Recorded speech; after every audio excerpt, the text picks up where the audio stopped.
months of living costs puts you ahead of % of Americans and % of people living in the UK. Is there a step one in taking back control? Number one, build a peace of mind fund. It's not the mathematically optimal thing to do, but it is the psychological. Go through the last 30 days of your bank statements and calculate exactly how much it costs for 1 month of your living.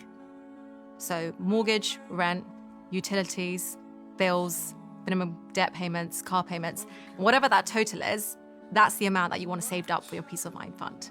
You don't need to invest it. You don't need to save it. You don't need to, it's not for a holiday. When life does what it does best, which is throw curveballs, you want to make sure that you have it handled. If a boiler breaks, your car dies on a Monday morning, the last thing you want on top of the stress of dealing with that thing is the financial stress of how you're going to pay for it. That's what this thing covers. It tells you, I've got peace of mind. Whatever life throws at me, I can handle it. And saving that 1 month of living costs puts you ahead of 59% of Americans and 30% of people living in the UK. Step two, do you have any high interest rate debt? If you have savings of $2,000 earning 4%, but you also have credit card debt at 20%, you're leaking money more than you're making it. It's like pouring water into a bucket with holes in it and wondering why it's not going to fill up. Take all of your debt that you have, rank it from highest to lowest. In terms of interest? In terms of interest rate. You want to make minimum payments across everything first, and then everything above 8%, you want to throw your extra savings into the highest interest rate first, and then move down in that order. Number three is build your emergency buffer. This is your core living expenses that we've already calculated in step one. And you want to times that by 3 if you are single, you have predictable income. Mm-hmm. Or you want to times it by 6 if you are head of household, you have a mortgage, you have unpredictable income. That's your emergency cushion. And it protects you from the bigger life things. It protects you if you lose your job, if you have a health scare, if there are dependents that you need to care for. This kind of buys you that time. But there's really interesting research from Vanguard that actually showed saving 3 to 6 months of your living expenses does more for your emotional well-being than earning over 200K. So just the peace of mind again. It's that breathing room. Yeah, 3 to 6 months of breathing room in your bank account. It just moves the needle. It's the peace of mind, it's the security, it's the stability.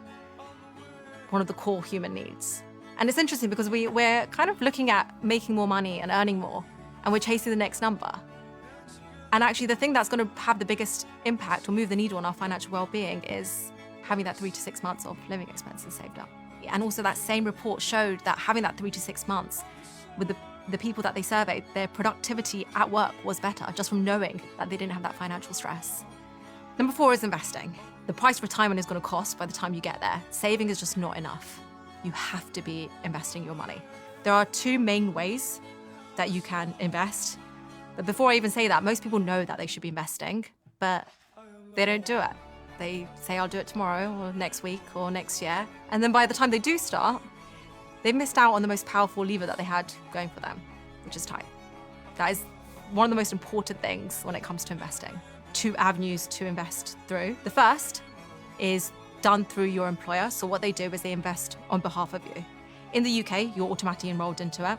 In the US, you'll have to check with your HR and get yourself enrolled into it. And what this does is your company, before it pays you or puts money into your bank account, it takes a small percentage, you could decide how much, and it puts it towards investments for you, on behalf of you, pre-tax. So you're not paying tax on that amount, you're putting it into an investment account, and then that money is compounding for you pre-tax. You just want to put in enough to meet that match because you're getting the tax benefit, and then you're also getting free money from your sponsored plan on top of that. You don't want to leave that on the table. When can I pull that money out?